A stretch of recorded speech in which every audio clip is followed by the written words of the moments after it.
Cerita ini fakta atau fiksi? Silakan putuskan sendiri.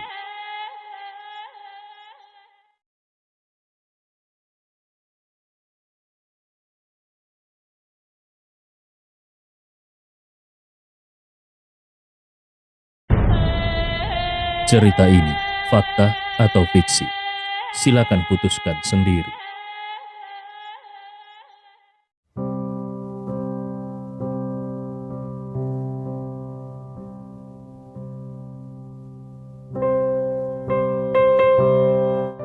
Bab 474 sampai 475. Dengan tatapan penuh kecemasan, Jiang Meirong melihat keluar jendela. Setelah berpikir lama, dia mengambil ponselnya dan menelpon seseorang. Setelah beberapa saat, telepon terhubung dan Jiang Meirong berkata, "Aku Jiang Meirong, tolong atur agar aku bisa pergi ke rumah keluarga Jiang." Suara di seberang telepon terdiam sejenak, lalu beberapa detik kemudian suara tua terdengar. "Nona, Tuan tidak mungkin mau menemuimu." Mata Jiang Meirong memancarkan tekad saat dia melanjutkan, "Meskipun dia tidak mau menemui aku tetap harus bertemu dengannya.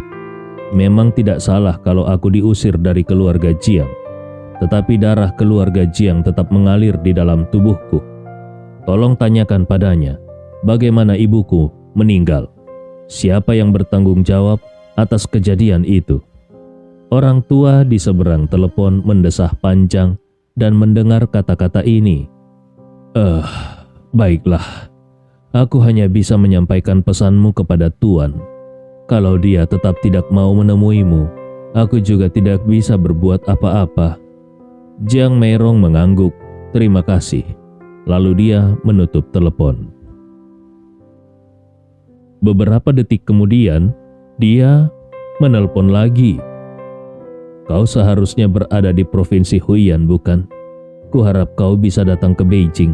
Aku butuh bantuanmu sekarang." Suara di seberang telepon terdengar bergetar karena kegembiraan. "Baiklah." Setelah itu Jiang Meirong menelpon untuk ketiga kalinya. Telepon ini ditujukan kepada Jiang Jianfeng. "Jiang Jianfeng, besok pagi jam 8 di tempat biasa. Aku punya beberapa hal untuk ditanyakan padamu." Jiang Jianfeng yang ada di seberang telepon tertawa pahit. "Bagaimanapun juga, aku adalah kakak keduamu. Tidak bisakah kau tidak memanggil namaku secara langsung?" Jiang Meirong berkata, "Setelah aku diusir dari keluarga Jiang, aku tidak lagi memanggilmu dengan sebutan kakak. Kalau tidak terpaksa, aku juga tidak akan menelponmu." Jiang Jianfeng mendesah, Baiklah, aku akan menunggumu di tempat biasa." Setelah 3 panggilan telepon selesai, Jiang Meirong tenggelam dalam pikirannya. Matanya menjadi semakin tegas dan bertekad. Dia berdiri di dekat jendela selama 2 jam. Selama 2 jam itu, tidak ada yang tahu apa yang dipikirkannya. Hanya terlihat ekspresinya yang semakin serius. 2 jam kemudian, dia duduk bersila dan mulai mencoba berlatih. Dia tidak punya pilihan selain berdamai dengan kenyataan. Di dunia ini, di balik kemakmuran yang tampak, tersembunyi juga kegelapan dan haus darah. Hal yang dia tolak selama puluhan tahun. Pada saat ini, dia merasa perlu untuk menggenggamnya dan menjadikannya senjata. Meskipun sudah terlambat, darah dan garis keturunannya tetap sama dan masih menjadi keberadaan paling menakjubkan di dunia bela diri Tiongkok. Selama dia mau, dia bisa menjadi yang paling menonjol dan paling kuat dari semuanya. Gustav berjuang keras untuk melindungi mereka. Selama 5 tahun ini, Jiang Meirong tidak tahu seberapa banyak penderitaan yang dialami Gustav. Jadi sekarang dia juga ingin berusaha sekuat tenaga untuk melindungi anak dan suaminya. Saat ini di ruang tamu, setelah Jiang Meirong masuk ke dalam kamar, bayangan Chang Haiping pun muncul. Bayangannya hampir transparan, seolah-olah akan segera menghilang. Dia melihat Gustav yang duduk bersila dan berkata, "Muridku, aku bermaksud untuk membuatmu menguasai jalur jimat spiritual. Tapi sekarang tampaknya kau harus melakukannya sendiri." Gustav membuka matanya. Dia hendak berdiri, namun Chang Haiping berkata dengan keras, "Jangan bergerak. Aku hanya akan mengatakan beberapa kata. Hari ini kau harus berusaha semaksimal mungkin untuk menembus batas alam kopling. Setelah kau mencapai alam kopling, seorang pendahulu berikutnya akan memberitahumu beberapa hal tentang makam reinkarnasi. Saat itu, kau akan mengerti betapa beratnya tanggung jawab yang kau pikul.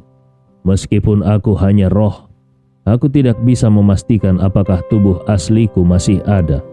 Namun aku Chang Haiping, serta setiap ahli di sini, dengan tulus menganggapmu sebagai murid, tanpa sedikit pun niat pribadi.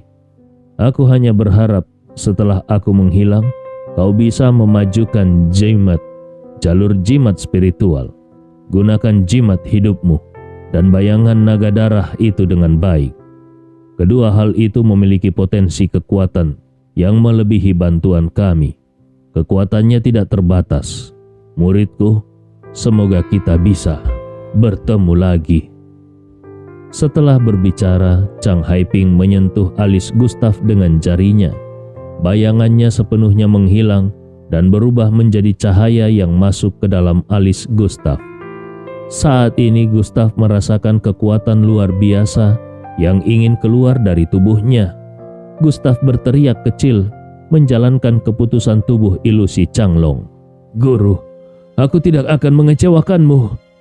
Sebuah bayangan naga darah keluar dari tubuhnya dan kekuatan yang hebat pun menyebar. Energi dalam tubuhnya terus mengalir seperti arus deras dan seperti pasukan besar yang berlari kencang. Kali ini, perasaan menembus batas ini lebih kuat daripada sebelumnya. Saat energi ini mencapai puncaknya, hati Gustav tiba-tiba terkunci dan dia berseru dengan suara berat, "Hancurkan untukku!" Dengan suara itu, energi mengerikan itu menyerang penghalang dan dengan mudah langsung menembus lapisan rintangan. Dalam sekejap, Gustav merasakan seolah-olah dunia baru terbuka di dalam tubuhnya. Namun, saat ini dia belum sepenuhnya menembus batas alam kopling. Gustav tidak ragu lagi. Dengan kendali pikirannya, dia melepaskan makam reinkarnasi. Pada saat ini dia seolah berada di tengah 100 makam. Rasa kesepian menyelimuti tubuhnya dan energi spiritual yang tak terhitung, tak terhingga mengalir ke tubuhnya seperti danau yang tak habis-habisnya. Di atas kepalanya terdengar suara naga. Bayangan naga darah bahkan menjadi lebih besar. Bahkan bayangan aslinya mulai terlihat nyata. Gustav kembali berteriak, "Terobos lagi!" Dan dalam sekejap, energi sejati dari dantiannya mengalir deras membanjiri tubuhnya. Energi yang besar itu seperti binatang buas yang berlari dengan tak terbendung. Energi yang mengalir di seluruh tubuhnya seperti gelombang besar yang bergelora. Waktu terus berjalan. Tubuh Gustav basah oleh keringat dan rasa sakit dari pertarungan sebelumnya muncul kembali. Otot-otot Gustav mengencang. Wajahnya terlihat sangat menakutkan. Dia mengepalkan tinjunya dan terdengar suara letupan di udara. Dia bahkan merasa sangat lelah. Hal ini seharusnya sudah selesai sejak tadi. Namun, penghalang terbesar itu seperti tembok yang hanya retak sedikit saja. Gustav membuka matanya dan melihat bayangan naga darah di atas kepalanya. Dia melihat naga itu juga menatapnya. Suara naga itu bergema dan naga itu langsung menuju ke arah Gustav. Mulut besarnya terbuka, seolah ingin menelan Gustav. Namun sebenarnya saat menyentuh Gustav, naga itu berubah menjadi energi merah yang bergabung dengan energi sejati. lalu membentuk energi yang kuat dan menyerang penghalang. Energi di dalam tubuh Gustav seperti arus deras yang bergelora dengan keras. Saat energi ini mencapai puncaknya, wajah Gustav berubah menjadi serius dan dia berseru dengan tegas, "Sekarang!" Penghalang itu langsung terbuka dan Gustav melangkah ke alam kopling. Dantiannya terasa seperti meluas 100 kali lipat. Tidak hanya dantian, tapi dari seluruh tubuh Gustav terdengar seperti suara letupan dan permukaan tubuhnya tertutup oleh cahaya emas. Dimanapun cahaya emas itu menyentuh, tubuhnya terasa seperti baja yang tak tertembus, sangat kuat. Maka reinkarnasi bergetar hebat dan setelah getaran itu, sebuah batu nisan terlihat retak. Tidak hanya itu, seluruh langit malam di atas kota Beijing seakan terkoyak tanpa ampun. Awan gelap berkumpul dan petir mengamuk. Bayangan naga darah di dalam tubuh Gustav entah sejak kapan muncul di atas awan petir. Tubuhnya gesit dan cakar naganya kuat, seakan berlari di antara gelombang awan dan kabut. Petir tak berujung melilit di tubuhnya dan membuatnya semakin kuat. Raungan naga yang mengguncang langit terdengar di atas langit Beijing, dan ribuan kilatan petir turun dari langit. Satu-satunya tujuan naga darah itu adalah apartemen dosen di Universitas Normal Beijing. Seluruh kota Beijing seakan tertutupi oleh bayangan kiamat. Kalau bukan karena kebanyakan orang sedang tidur malam, hal ini pasti akan menjadi pemandangan yang mengejutkan. Sementara itu, di rumah keluarga Jiang di Beijing, seorang pria tua terbangun dari mimpinya. Dia melangkah keluar dan langsung menerobos jendela. Dengan angin kencang di kakinya, dia tiba di atas atap. Pria tua itu meletakkan kedua tangannya di belakang. Dia melihat ke arah awan petir yang jauh dan mengerikan. Wajah seriusnya menunjukkan sedikit ketakutan. Mulutnya sedikit terbuka dan tubuhnya agak gemetar ketika dia berkata, "Fenomena seperti ini, apakah ini pertanda ada seorang ahli luar biasa di Beijing yang sedang mengalami terobosan? Petir ini begitu mengerikan. Terobosan di tingkatan apa ini? Ahli bela diri kuno di Tiongkok tidak mungkin menghasilkan petir ini. Ini adalah seorang praktisi. Seorang praktisi tingkat atas sedang muncul. Kalau begitu, struktur kekuasaan di Tiongkok akan berubah." Hati pria tua itu bergolak. Terakhir kali hal seperti ini terjadi adalah puluhan tahun yang lalu. Setelah itu, anak pertamanya dibawa pergi oleh seorang tua dari Gunung Kunlun. Tetapi fenomena yang terjadi di depan matanya ini jauh melampaui yang terakhir. Pria tua itu merasa sedikit tidak berdaya karena ahli luar biasa ini lahir di keluarga lain. Setelah hari ini, tidak lama lagi akan ada keluarga terkemuka yang lahir di Beijing. Kalau orang itu seorang praktisi independen, maka yang terbaik adalah keluarga Jiang harus menariknya dengan segala cara. Dengan segala cara. Pria tua itu tidak berpikir lagi. Dia langsung menuju ke arah petir itu, bahkan tanpa sempat mengganti pakaiannya. Saat dia bergerak dengan cepat, di dekat awan petir yang kuat itu, ternyata muncul lagi sebuah petir lainnya. Petir ini meskipun tidak sekuat yang sebelumnya, namun di atas petir itu terbentuk sebuah huruf kuno yang berbunyi "mulai". Ini adalah awal dari seseorang dengan darah keturunan yang menakjubkan yang memulai jalur praktisi. Pria tua itu tercengang. Apa yang terjadi hari ini? Apakah Beijing benar-benar akan berubah? Seorang ahli luar biasa dan seorang dengan darah keturunan menakjubkan lahir. Siapa yang bisa mendapatkan keduanya? Dialah yang akan menguasai dunia bela diri Tiongkok. Langkah kaki pria tua itu semakin cepat, dan angin bertiup kencang dengan sangat menakutkan. Namun tidak lama kemudian dia kehilangan arah. Petir itu menghilang.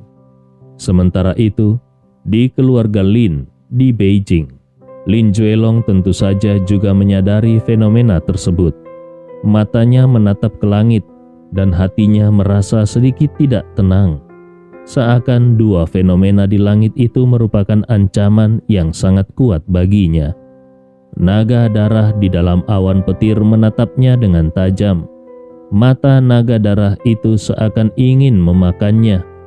Dia mengerutkan keningnya dan wajahnya menunjukkan sedikit hawa dingin. Fenomena ini, apakah ditujukan padaku?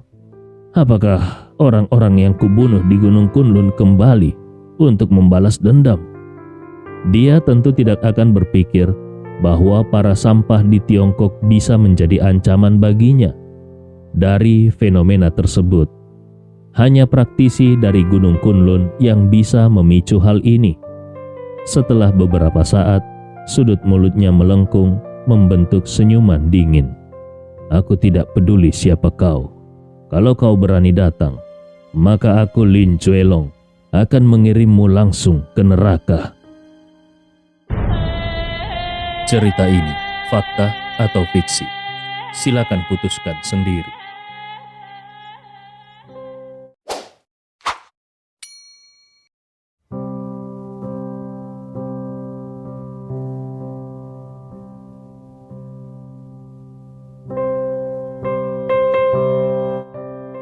Bab 476 sampai 477.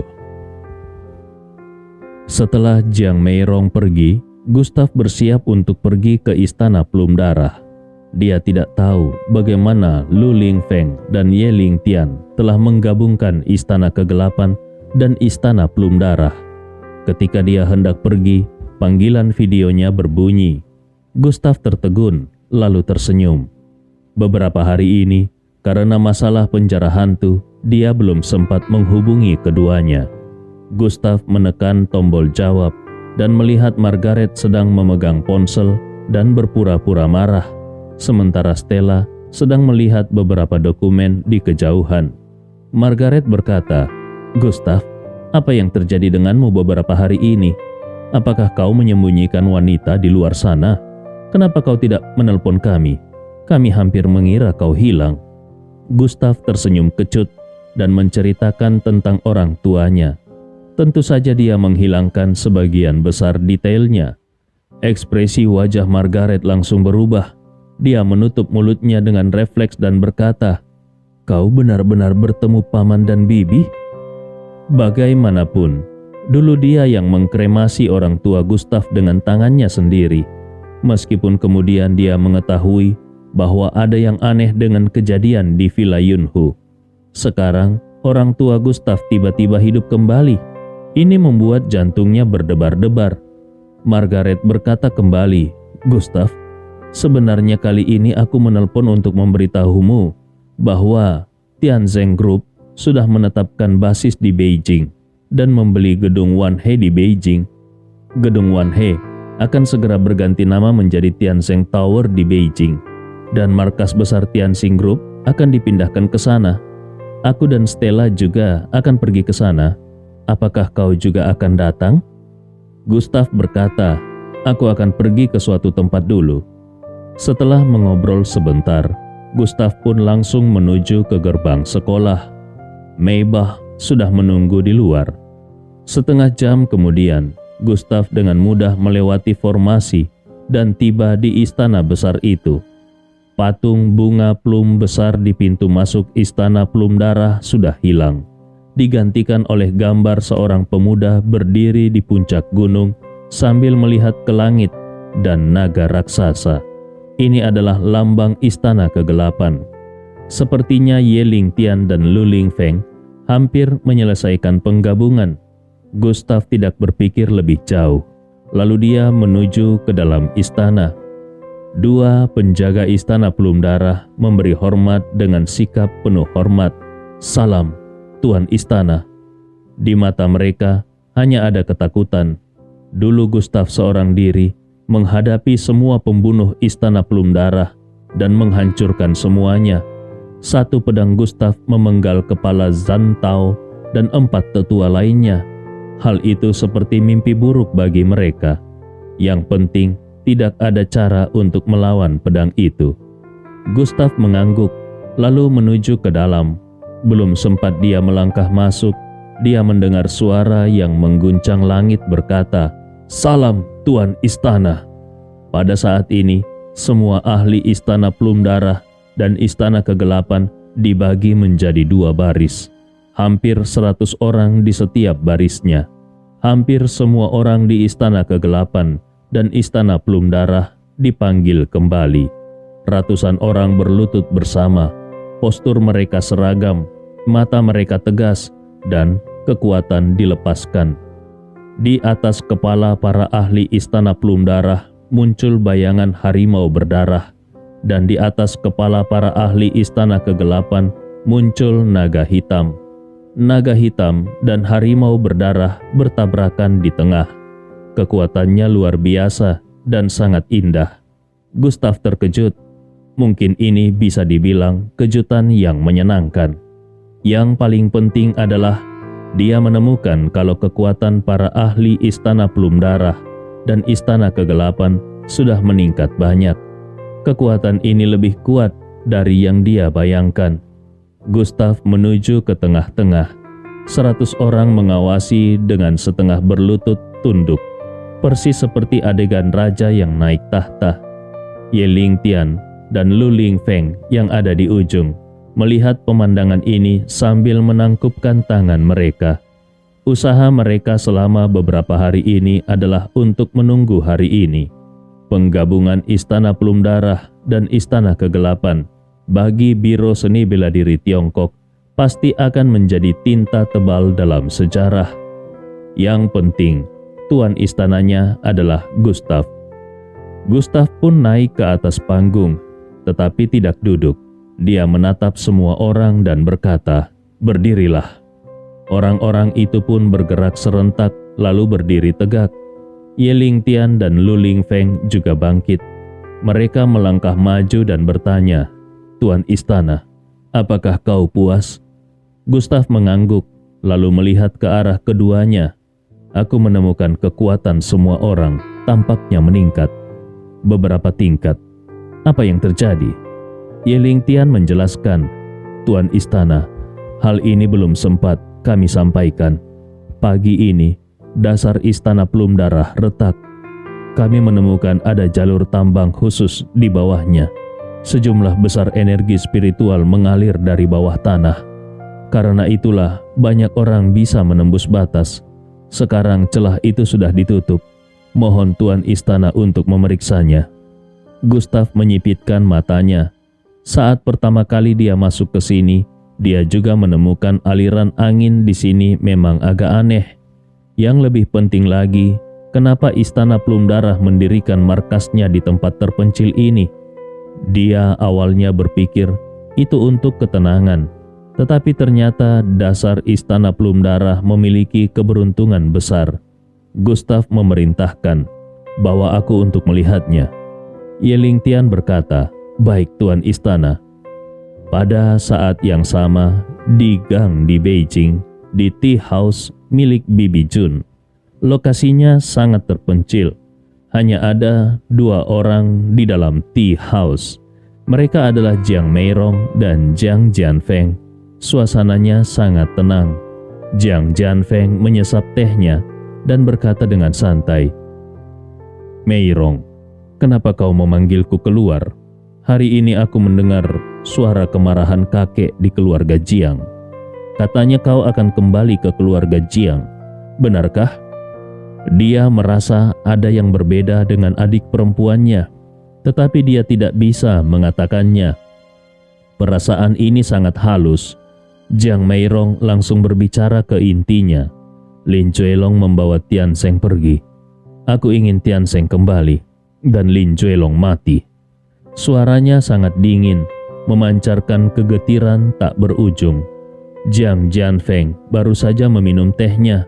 Namun seketika dia tersedak dan memuntahkan tehnya kembali. Raut wajahnya berubah drastis. Tanpa mempedulikan pakaiannya yang basah, dia berkata dengan serius, "Meirong, apa yang kau pikirkan? Terakhir kali demi Ye Tianzeng, kau memutuskan hubungan dengan keluarga Jiang dan menghancurkan masa depanmu. Sekarang kau ingin melakukan hal yang sama lagi demi Ye Tianzeng? Masalahnya, apa yang kau miliki untuk mendukungmu? Kau sudah tidak ada lagi hubungannya dengan keluarga Jiang. Kau tahu betapa kuatnya keluarga Lin, bukan? Keluarga Jiang tidak mungkin mengambil resiko demi dirimu." Jiang Jianfeng sangat terkejut. Dalam dunia seni bela diri Cina, kekuatan keluarga Lin sangat menakutkan. Meskipun keluarga Jiang dan Lin berada di puncak piramida, namun jika dibandingkan, keluarga Jiang masih kalah dari keluarga Lin. Ditambah lagi Lin Juelong, baik dari segi identitas maupun kekuatan, adalah eksistensi yang sangat istimewa. Membunuh Lin Juelong, siapa di dunia seni bela diri Tiongkok yang berani melakukan itu? Bahkan eksistensi top 3 di dunia seni bela diri Tiongkok pun harus berpikir 2 kali sebelum bertindak melawan Lin Juelong. Apakah adiknya ini sudah gila? Kekuatan membunuh menguap dari tubuh Jiang Meirong dan membuat cangkir teh di atas meja bergetar. Jiang Meirong berkata, "Lin Juelong telah menghancurkan kebersamaan keluarga kami. Tidak peduli apapun harga yang harus kubayar, dia harus mati." Setelah berkata demikian, cangkir teh langsung pecah. Melihat ini, Jiang Jianfeng langsung berdiri. Matanya membelalak karena kaget. "Meirong, kau telah memasuki jalur kultivasi? Dan kau juga telah berlatih menggunakan teknik yang diberikan oleh kakak dari Gunung Kunlun?" Bagaimana mungkin dia tidak terkejut? Dia sangat mengenal adiknya ini. Adiknya ini sama sekali tidak tertarik pada kultivasi. Dulu, kakak mereka membawa sebuah teknik kultivasi yang sangat kuat dari Gunung Kunlun dan memintanya untuk mempelajari dan menghafalnya. Tetapi setelah melihatnya selama sekitar 10 menit, Jiang Meirong malah membakar teknik yang sangat berharga itu. Hal itu hampir membuat kakek mereka terkena serangan jantung. Siapa sangka Jiang Meirong ternyata sudah menghafal teknik itu sejak lama, dan yang lebih penting lagi, dia sudah berlatih dan mencapai tingkat yang tidak lemah. Meskipun tingkat itu tidak seberapa di matanya, tetapi itu baru dalam semalam. Dia tahu bahwa Jiang Meirong memiliki darah dan meridian spiritual yang luar biasa, tetapi ini terlalu menakjubkan. Jiang Meirong berkata dengan begitu teguh dan keras kepala, "Jiang Jianfeng, apapun yang terjadi, aku ingin bertemu orang itu. Tidak ada yang boleh menghalangi.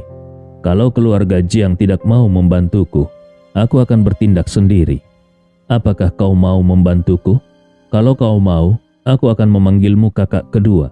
Tapi kalau tidak, mulai sekarang kita tidak ada hubungan lagi."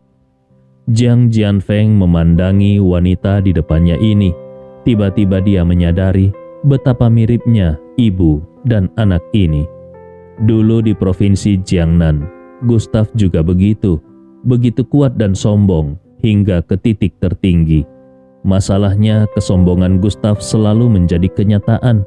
Dia bahkan merasa bahwa ibu dan anak ini kali ini pasti akan membuat kekacauan besar di Beijing.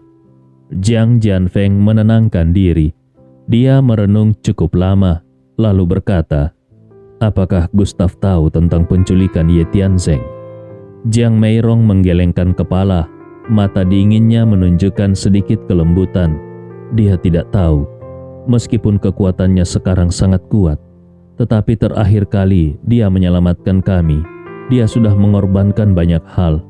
Aku tidak ingin anakku mengambil resiko lagi. Aku ingin menyelesaikan ini sendiri. Jiang Jianfeng menatap Jiang Meirong dan berkata, "Tindakanmu ini sebenarnya benar. Aku melihat potensi yang sangat mengerikan dalam diri Gustav. Kalau tidak terhalang, dia benar-benar bisa menjadi orang nomor 1 di Tiongkok. Tetapi sekarang, dia tidak memiliki peluang menang melawan Lin Chuelong. Dia lebih impulsif dan lebih sombong daripada dirimu. Siapa yang tahu tindakan ekstrim apa yang akan dia lakukan? Begini saja, aku akan membantumu dengan 2 hal. Pertama, aku akan meyakinkan kakek dan mengatur pertemuan kalian. Kalau keluarga Jiang bersedia turun tangan, itu akan lebih baik. Kedua, aku akan mencari cara untuk menyelamatkan Ye Tianzeng sebagai bentuk penebusan. Mata Jiang Meirong berkaca-kaca, lalu dia pun berkata, "Terima kasih, kakak kedua." Jiang Jianfeng tersenyum mendengar kata-kata itu. Semuanya jadi berarti. Pada saat yang sama, Gustav tiba di bawah tanah Istana Plum Darah. Di bawah Istana Plum Darah terdapat 3 lapisan, masing-masing sangat luas. Lapisan pertama, tempat latihan pembunuhan dan senjata modern. Gustav bahkan menemukan rudal dan senjata tempur besar di sini. Lapisan kedua adalah tempat jaringan gelap Istana Plum Darah, tempat platform data. Lapisan ketiga, yang paling misterius, dengan 5 tingkat pengamanan. Setiap pintu terbuat dari logam berat. Gustav membuka 5 pintu besar dan meninggalkan Ye Lingtian dan Lu Lingfeng di luar. Ketika sampai di dalam, dia menemukan seluruh ruang memiliki sedikit aura spiritual, meskipun lemah tetapi nyata adanya. Gustav juga memperhatikan sebuah pintu. Menurut Ye Lingtian, di balik pintu ini terdapat batuan bawah tanah yang istimewa. Dia membuka pintu itu dan seketika arus kuat aura spiritual mengalir keluar. Aura spiritual menyelimutinya sepenuhnya, bahkan langsung meningkatkan kultivasinya sedikit. Awalnya baru memasuki tingkat pertama dari tahap kopling, namun sekarang dia sudah berada di puncak tingkat pertama. Ketika pandangannya tertuju pada dalamnya, dia langsung menemukan sebuah urat mineral berwarna merah menyala. Gustav sangat terkejut. Ini adalah salah satu urat naga Tiongkok. Urat naga sangat penting bagi para kultivator dan bagi Tiongkok. Ini terkait dengan nasib dan segala sesuatu. Kalau urat naga hancur, nasib suatu tempat akan terpengaruh. Tiongkok memiliki 6 urat naga. Urat naga Gunung Kunlun, urat naga Gunung Siking, urat naga Gunung Changbai, urat naga Gunung Taihang, urat naga Qinling. Setiap urat naga membentuk peta stabilitas Tiongkok. Gunung Kunlun disebut sebagai leluhur segala gunung. Sumber urat naga adalah leluhur dari semua naga. Kenapa Gunung Kunlun menjadi tempat suci bagi para kultivator? Karena di bawahnya terdapat urat naga besar. Aura spiritual tak terbatas segera memenuhi seluruh lapisan ketiga. Pada saat ini nafas Gustav menjadi cepat. Dia terus berjalan ke dalam dan merasakan panas yang mendidih. Naga darah di dalam tubuhnya tampaknya merasakan sesuatu, lalu langsung keluar dari tubuhnya dan melihat urat naga itu dengan kegembiraan yang luar biasa. Raungan naga menggema di langit. Naga darah terus menyerap aura spiritual dari urat naga ini dan tubuhnya tumbuh dengan kecepatan yang terlihat oleh mata. Namun setelah tumbuh 2/3 dia berhenti. Gustav berkeliling dan menemukan kalau urat naga ini tidak sebesar yang dia kira, hanya sekitar setengah hektar. Tidak bisa dibandingkan dengan 6 urat naga Tiongkok. Namun meskipun begitu, kalau urat naga ini diketahui oleh orang lain, pasti akan menarik banyak kultivator kuat untuk merebutnya. Kalau berlatih di tempat ini, efisiensinya akan meningkat banyak. Pada saat ini, Gustav tidak berpikir lebih jauh. Dia segera duduk bersila dan berniat menyerap energi dari urat naga itu. Tetapi begitu dia duduk, batu hitam di sakunya melayang keluar. makam reinkarnasi muncul. Sebuah suara tua terdengar. "Anak muda, pindahkan urat naga ini ke makam reinkarnasi. Kau harus memindahkannya." Suara itu sangat mendesak. Suara itu datang dari batu nisan yang bisa dia panggil. Eksistensi di dalam batu nisan itu bahkan sangat ingin keluar. Cerita ini fakta atau fiksi? Silakan putuskan sendiri.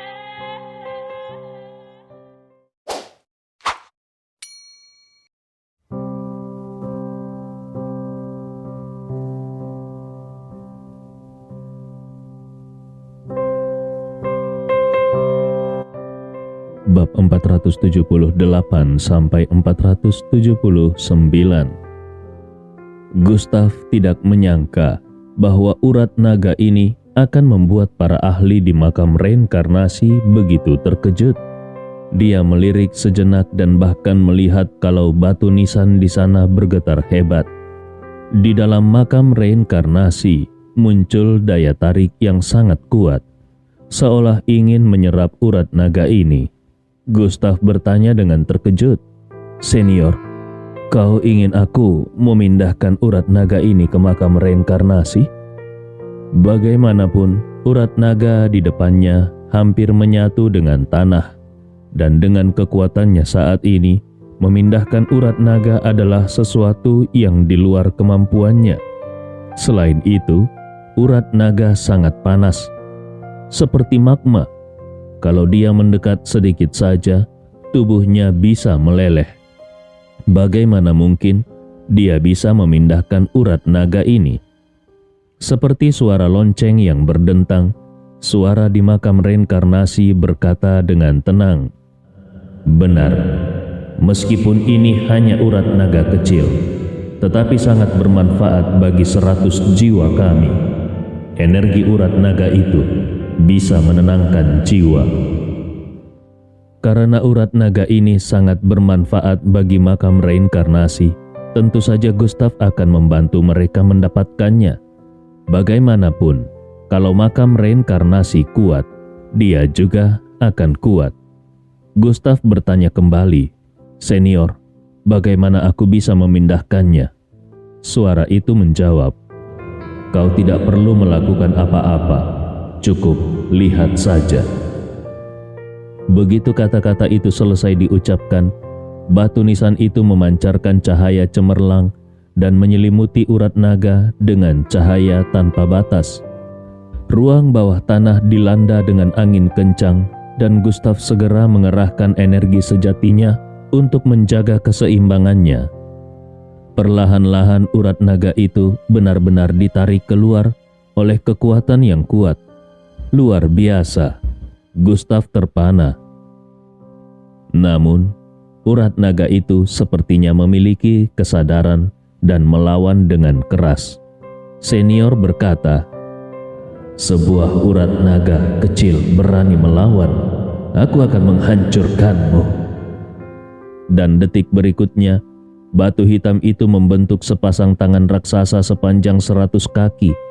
Tangan raksasa itu membuka kelima jarinya dan dengan kekuatan besar mencengkram urat naga panjang itu. Urat naga itu awalnya ingin meledakkan panas, tetapi dia tidak menyangka kalau sebuah kekuatan yang sangat besar dilepaskan dan langsung membekukannya. Seluruh suhu bawah tanah turun ke titik ekstrim. Gustav melihat pemandangan ini dan benar-benar tercengang. Membekukan urat naga. Metode apa ini? Apakah ini kekuatan sejati dari para ahli di makam reinkarnasi? Ini terlalu menakutkan. Untuk diketahui bahwa panas dari urat naga, bahkan seorang praktisi di tahap Senyo dan alam perjalanan ilahi tidak mungkin bisa menahannya. Gustav hanya bisa melihat urat naga itu dicengkeram oleh tangan raksasa dan dibawa ke makam reinkarnasi. Energi spiritual di bawah tanah tiba-tiba menghilang, sementara makam reinkarnasi menjadi sangat penuh dengan energi spiritual. Ini adalah urat naga. Suara itu terdengar lagi berbicara dengan nada yang penuh kegembiraan dan kepuasan. Kali ini, kami 100 orang sangat berterima kasih pada kesempatan yang kau berikan. Tidak heran, kau dipilih oleh makam reinkarnasi. Berlatih di makam reinkarnasi akan sangat bermanfaat bagimu. Gustav bertanya dengan penasaran, Senior, apakah mengambil urat naga ini akan mempengaruhi nasib ibu kota? Suara itu tertawa dingin. Nasib ibu kota? Kau berpikir terlalu jauh. Urat naga ini memang tidak berasal dari ibu kota. 1000 tahun yang lalu, seseorang membawanya ke tempat ini. Kalau aku tidak salah, tempat ini dulunya adalah markas sebuah sekte yang tidak lemah. Tetapi setelah sekian lama, sekte itu punah dan wilayahnya berubah. Akhirnya menjadi ibu kota saat ini. Dengan kemampuanku saat ini, aku tidak akan bisa mengambil 6 urat naga di bawah tanah Tiongkok. Aku tidak akan berbicara lagi. Saat kau mengaktifkan batu nisan, kita akan bertemu lagi. Setelah mengatakan itu, semuanya kembali tenang. Batu hitam itu perlahan jatuh kembali ke tangan Gustav, dan ketika dia merasakannya, batu hitam itu bisa melepaskan energi urat naga yang sangat kuat. Naga darah di dalam tubuhnya tanpa ragu langsung masuk ke makam reinkarnasi. Tampaknya urat naga ini memang benda yang luar biasa. Siapa yang tahu di mana lagi ada urat naga seperti ini? Harta semacam ini tentu saja semakin banyak semakin baik. Gustav kembali ke aula utama. Dia memanggil Lu Lingfeng, Ye Lingtian, serta beberapa ahli dari Istana Kegelapan dan Istana Plum Darah. Mereka pun mengadakan pertemuan pertama. Sekarang, karena adanya penggabungan dua kekuatan besar, maka Istana Kegelapan cukup kuat untuk menjadi kekuatan bawah tanah nomor 1 di ibu kota. Proses integrasi yang cepat ini tidak lepas dari kontribusi Lu Lingfeng dan Ye Lingtian. Gustav berdiri di atas panggung dan berkata dengan tegas, mulai hari ini, Ye Lingtian dan Lu Lingfeng menjadi dua pelindung Istana Kegelapan dan mengelola semua urusan di dalam aula. Keduanya sangat gembira. Mereka berlutut dengan serempak, lalu dengan mata penuh kesetiaan dan kegembiraan, mereka berkata, "Siap, Tuan Istana." Bagi mereka, pengaturan yang seperti ini sepenuhnya merupakan pengakuan atas mereka. Gustav bahkan mengeluarkan 50 pil obat dan membagi-bagikannya. Bagaimanapun juga, kekuatan orang-orang ini sangat penting baginya. Meskipun kekuatannya saat ini cukup kuat, tetapi kalau dia seorang diri harus menghadapi keluarga Jiang dan keluarga Lin, itu pasti tidak akan mudah. Terkadang dia perlu memanfaatkan kekuatan lain. Setelah menyelesaikan semua ini, Gustav teringat sesuatu. Dia mengeluarkan sebuah pola dari makam reinkarnasi dan menyebarkannya di atas meja. Pola ini digambarnya kemarin berdasarkan ingatan. Tepatnya, tato di leher dua orang tua di balik penjara hantu.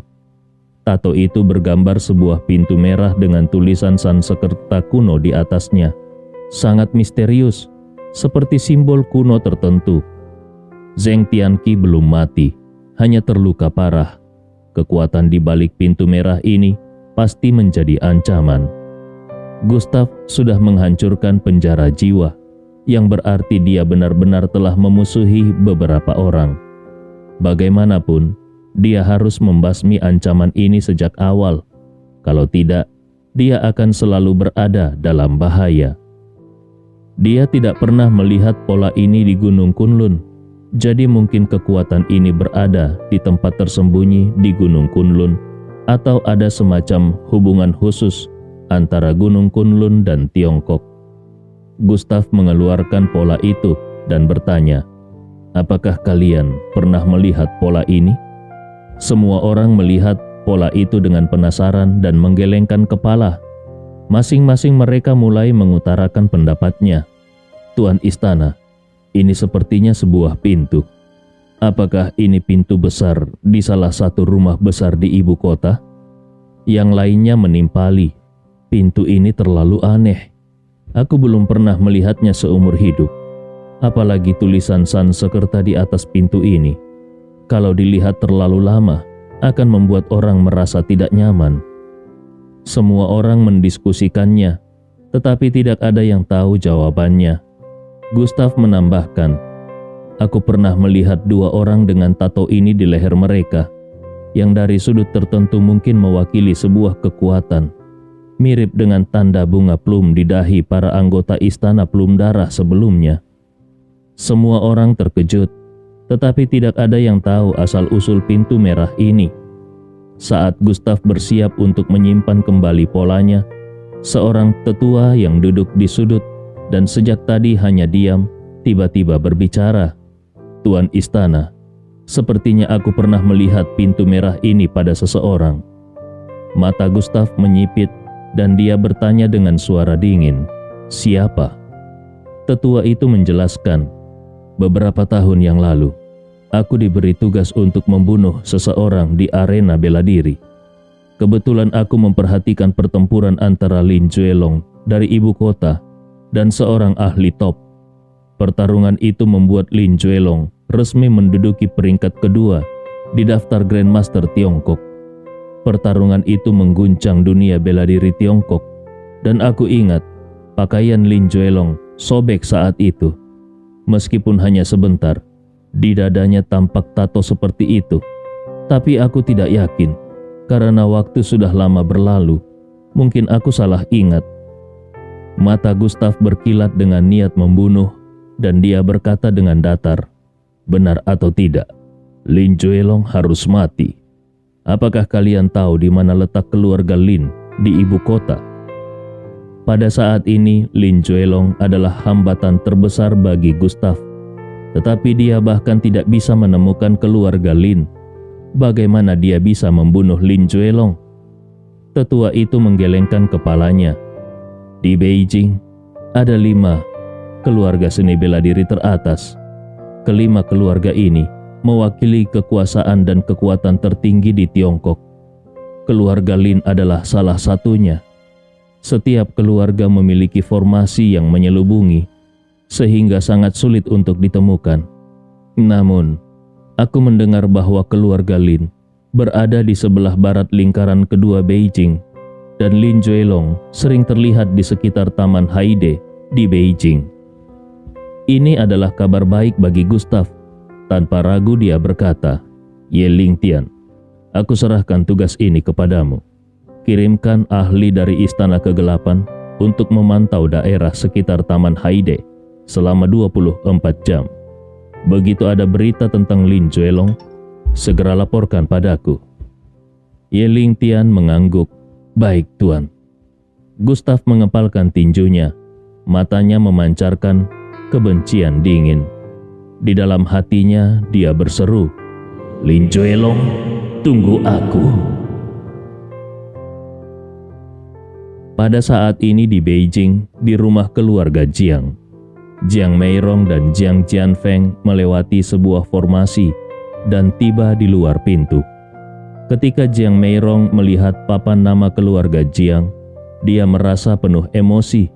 Segalanya tampak tidak berubah, tetapi statusnya sudah bukan lagi bagian dari keluarga Jiang. Tapi bagaimanapun juga, tempat ini adalah rumah keluarganya. Jiang Jianfeng melihat Jiang Meirong, lalu dia menghela nafas. Meirong, ayo masuk. Nanti di dalam, aku akan membantumu berbicara. Ayah sudah marah padamu selama bertahun-tahun. Tetapi bagaimanapun juga, kau adalah putrinya. Kalau kau mengakui kesalahanmu, mungkin dia akan sedikit melunak. Jiang Meirong mengangguk. Dia mengepalkan tangannya erat-erat dan matanya penuh tekad. Dia pernah bersumpah tidak akan pernah kembali ke tempat ini. Tetapi demi suami dan anaknya, dia melanggar sumpahnya. Tidak peduli apa hasilnya nanti, dia tidak akan menyesal. Mereka berdua pun berjalan menuju ke dalam. Namun segera saja penjaga keluarga Jiang menghalangi jalan mereka. Dua tombak panjang mengarah ke Jiang Meirong dan salah satu penjaga berkata dengan dingin, "Orang luar dilarang masuk." Jiang Jianfeng merasa marah. Dia mengayunkan lengannya dan membuat kedua penjaga itu mundur beberapa langkah. Jiang Jianfeng berteriak keras, "Apa maksud kalian? Kenapa aku dan dia tidak boleh masuk ke rumah keluarga Jiang? Kalian berdua tidak berhak mengatakan itu." Dua penjaga itu menyipitkan mata, tetapi tetap dengan sikap tegas berkata, "Tuan muda, tentu saja kau boleh masuk, tetapi dia tidak boleh. Tuan besar sudah memberikan perintah tegas. Mohon tuan muda jangan mempersulit kami." Jiang Jianfeng mendengus. "Perintah tegas apa? Minggir. Aku membawa dia untuk menemui tuan besar. Kalau kalian masih berani menghalangi, aku ingin melihat apakah kalian bisa menahan kekuatanku." Setelah mengatakan itu, aura pembunuhan Jiang Jianfeng langsung terpancar hingga membuat kedua penjaga itu merasa takut. Dua penjaga itu tampak ragu, tetapi tetap berkata, "Tuan muda, tolong jangan mempersulit kami." Jiang Jianfeng menarik tangan Jiang Meirong dan dia langsung berjalan menuju ke dalam. Hampir seketika, dua pedang panjang dengan kilauan dingin menyerang Jiang Meirong. Tuan besar memberikan perintah tegas. Jiang Meirong tidak boleh melangkah ke dalam keluarga Jiang. Yang melanggar akan dibunuh. Jiang Jianfeng melirik dingin ke arah kilauan dingin itu. Dia menginjak tanah dan menghasilkan gelombang udara yang kuat yang menghantam kedua penjaga itu. Dengan suara ledakan yang keras, pedang panjang itu hancur berkeping-keping. Dua penjaga itu terlempar ke belakang hingga membentur dinding. Jiang Jianfeng tidak menggunakan kekuatan penuh karena kedua orang itu hanya menjalankan tugas mereka. Kemudian dia membawa Jiang Meirong masuk. Baru saja mereka berjalan beberapa langkah, seorang wanita tua berpakaian jubah panjang muncul tidak jauh dari sana dengan tangan terlipat di belakang.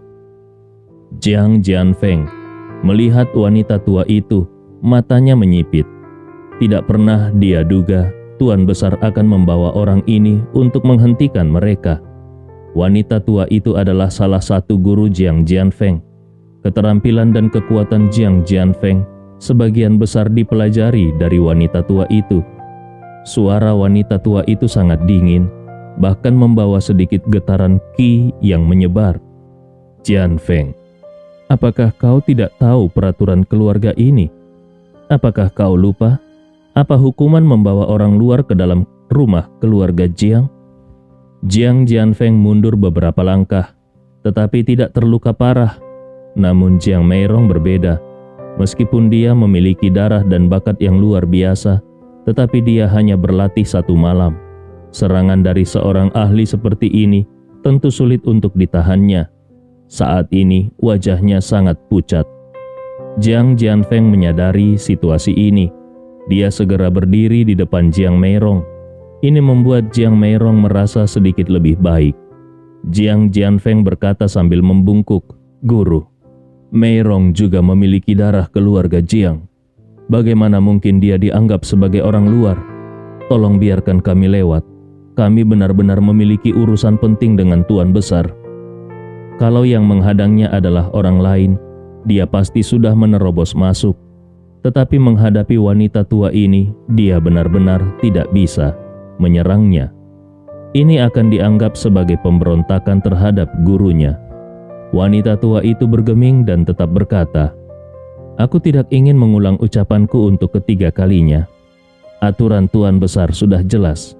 Jiang Meirong tidak lagi memiliki hak untuk masuk ke keluarga Jiang.